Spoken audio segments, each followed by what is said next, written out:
Hello everyone, I am Priyanka Shah and welcome to my YouTube channel Mathelite.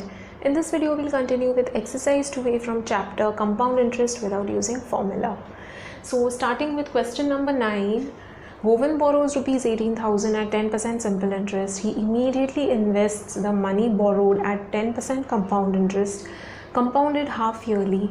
How much money does Govind gain in 1 year?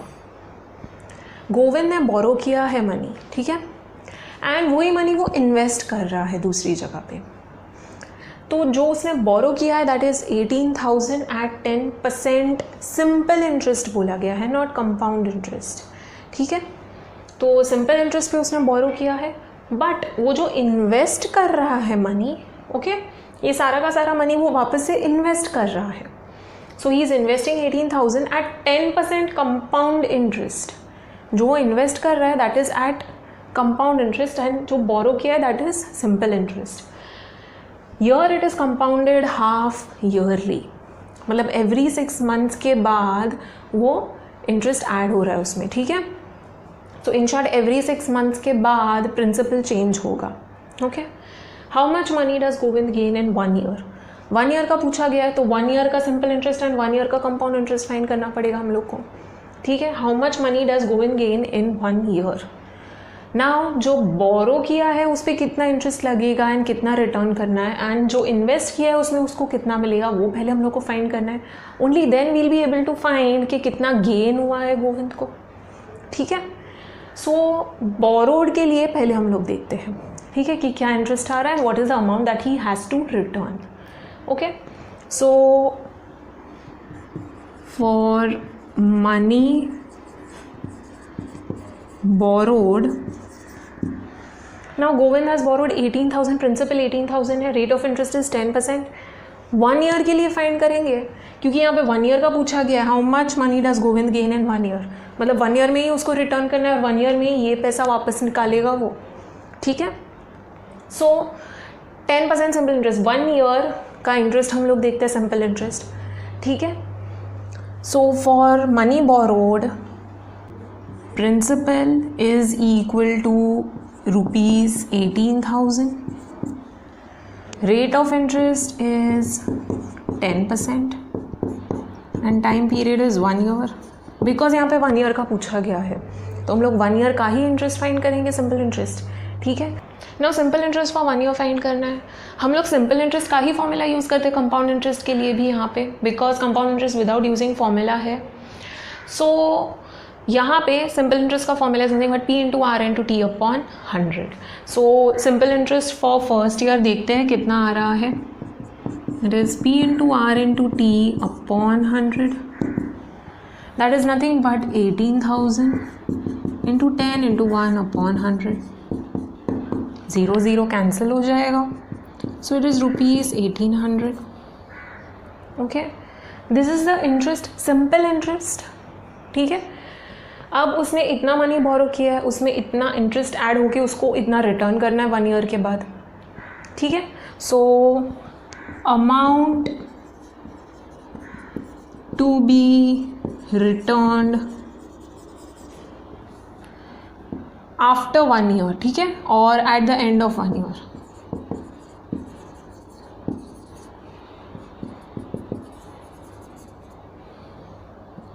is principal plus interest. Principal is 18,000, ये 1800 है, so it is 19,800 rupees. This is the amount that he has to return, ठीक है. This is the amount to be returned at the end of first year or after first year. So ये amount return करना है. Now उसने जो borrow किया है वो इन्वेस्ट कर रहा है, तो वो जो इन्वेस्ट कर रहा है वहाँ पे he is getting compound interest, that is compounded half yearly. Every 6 months के बाद कंपाउंड इंटरेस्ट मिल रहा है. सो हम लोग को 6 months का कंपाउंड इंटरेस्ट देखना पड़ेगा, ठीक है. हम लोग एक साथ 1 year का कंपाउंड इंटरेस्ट नहीं देख पाएंगे यहाँ पे because it is getting compounded half yearly. This is very very important. So don't make the mistake 1 year का इंटरेस्ट फाइंड करके बोलोगे कि यही सेम आंसर आएगा. इफ़ यू एक्चुअली फाइंड यही सेम आंसर आएगा, ठीक है. तो ये नहीं आना चाहिए because it is getting compounded half yearly, मतलब हाफ ईयर के बाद इंटरेस्ट ऐड होके प्रिंसिपल ही चेंज हो जाएगा। कंपाउंड इंटरेस्ट में प्रिंसिपल चेंज होता है आफ्टर सर्टेन पीरियड, यहाँ पे 6 मंथ्स के बाद चेंज हो रहा है। सो 6 मंथ्स के बाद प्रिंसिपल अमाउंट ही डिफरेंट रहेगा, ये नहीं रहेगा प्रिंसिपल अमाउंट, ठीक है, इंक्रीज हो जाएगा। सो हम लोग को 6 मंथ्स का फाइंड करना है कंपाउंड इंटरेस्ट, ठीक है। So at the end of 1 year उसको कितना मनी वापस मिलेगा, that is what we have to find. This is the money that he is investing, ठीक है। Now for the money invested,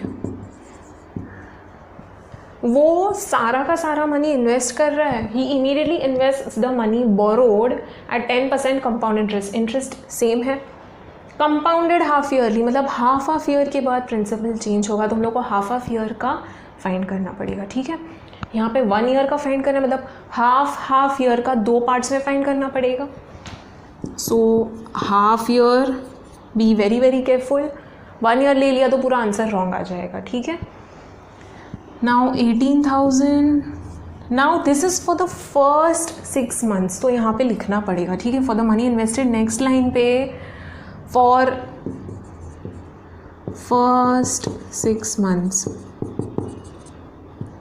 amount क्या होगा एंड इंटरेस्ट क्या होगा वो हम लोग देख रहे हैं, ठीक है। सो फर्स्ट 6 मंथ्स के लिए प्रिंसिपल ये है, रेट ऑफ इंटरेस्ट ये है, time period is half year, ठीक है। सो 18,000 इंटू 10 इंटू हाफ 100 है, ठीक है।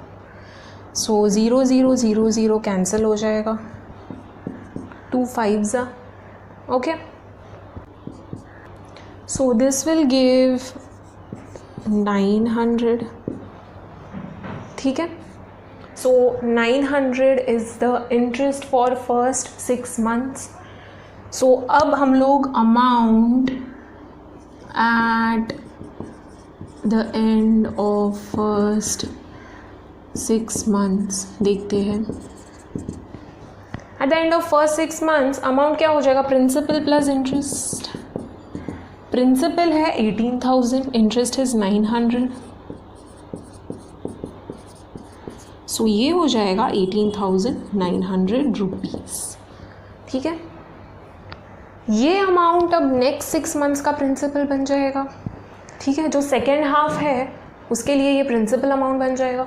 सो 18,900 is the principal for the next 6 months, okay।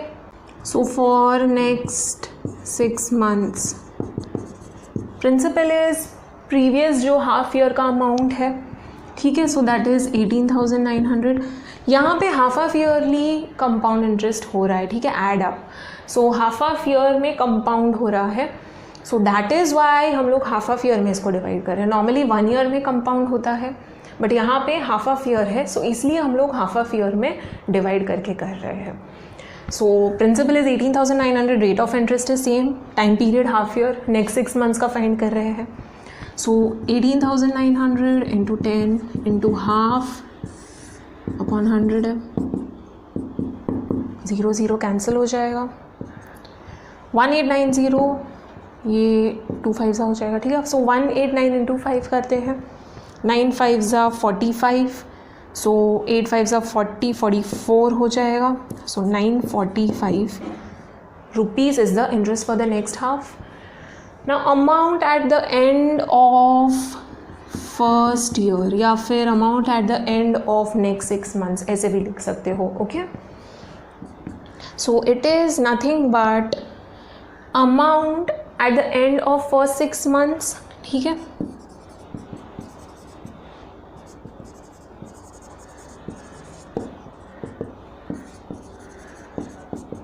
Plus अभी का इंटरेस्ट, उसमें इंटरेस्ट ऐड हो जाएगा, जो प्रीवियस 6 मंथ्स का पेंडिंग अमाउंट है उसमें ये ऐड हो जाएगा। सो वो था 18,900 जो अभी का प्रिंसिपल बन गया है, ठीक है, प्लस 945, ठीक है। सो दिस गिव्स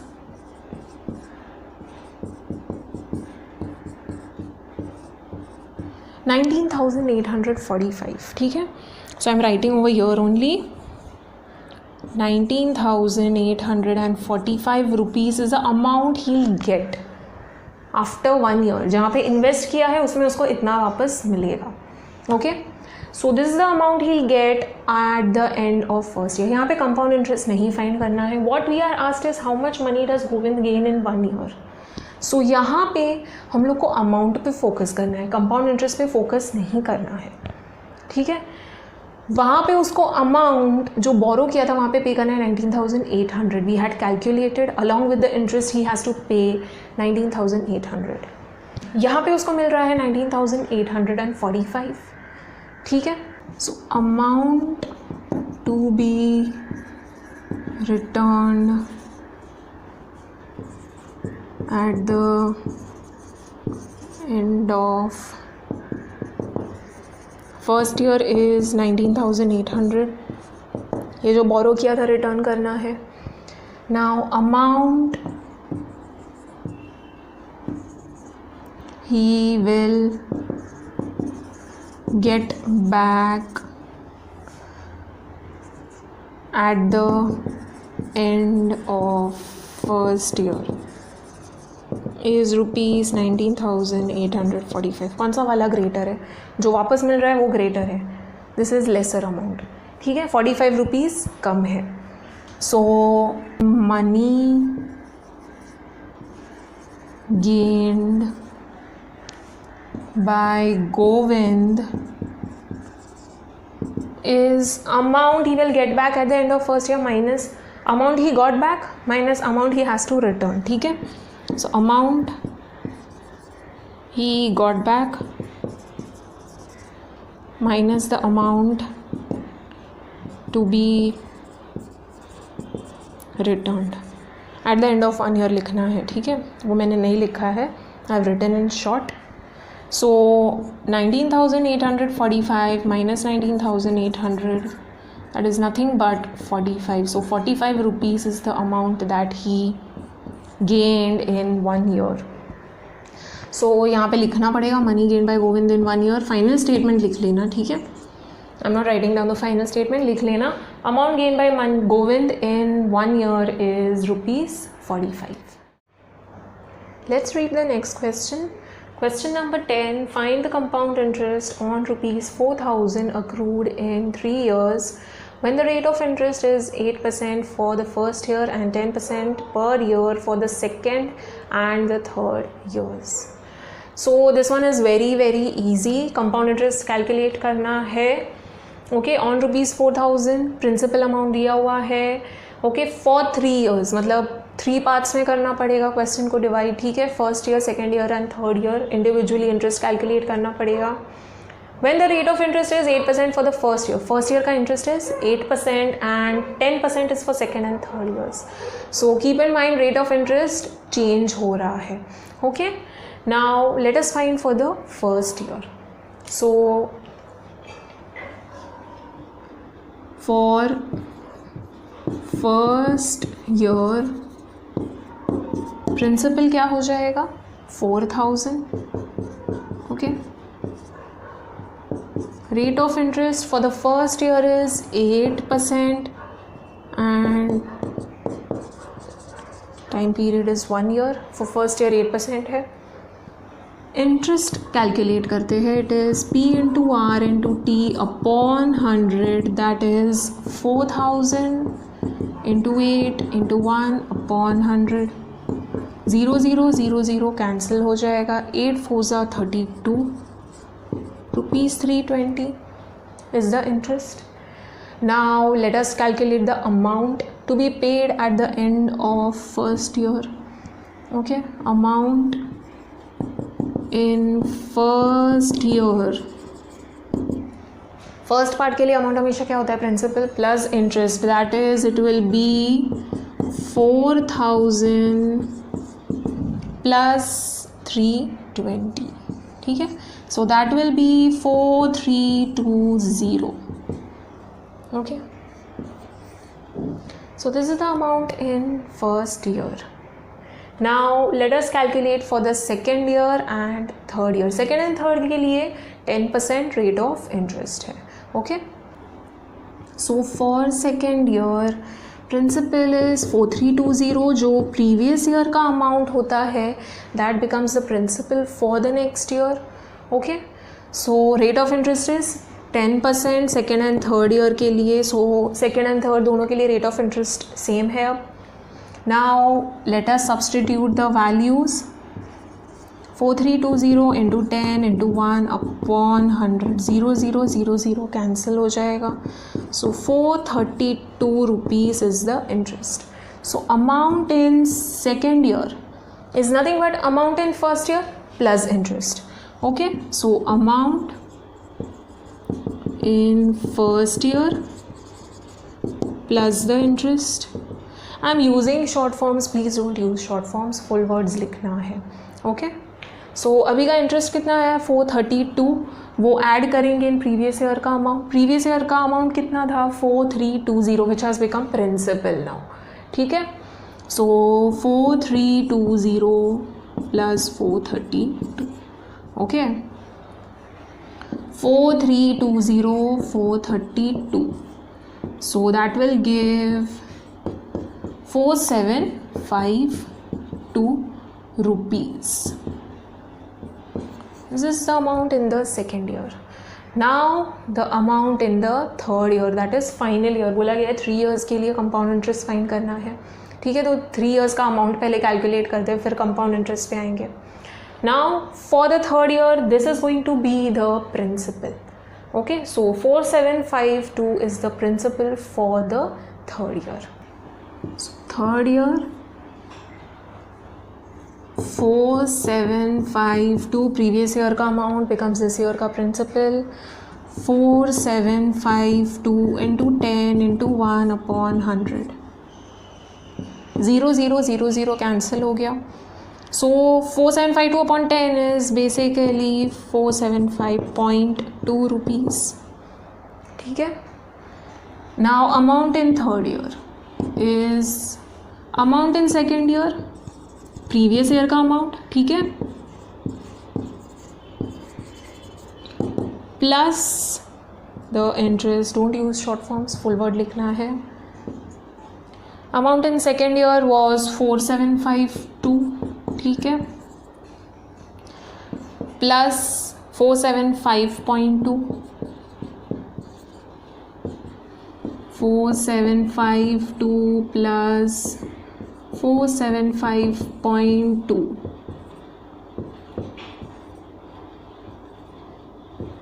5227.2 हो जाता है. ओके,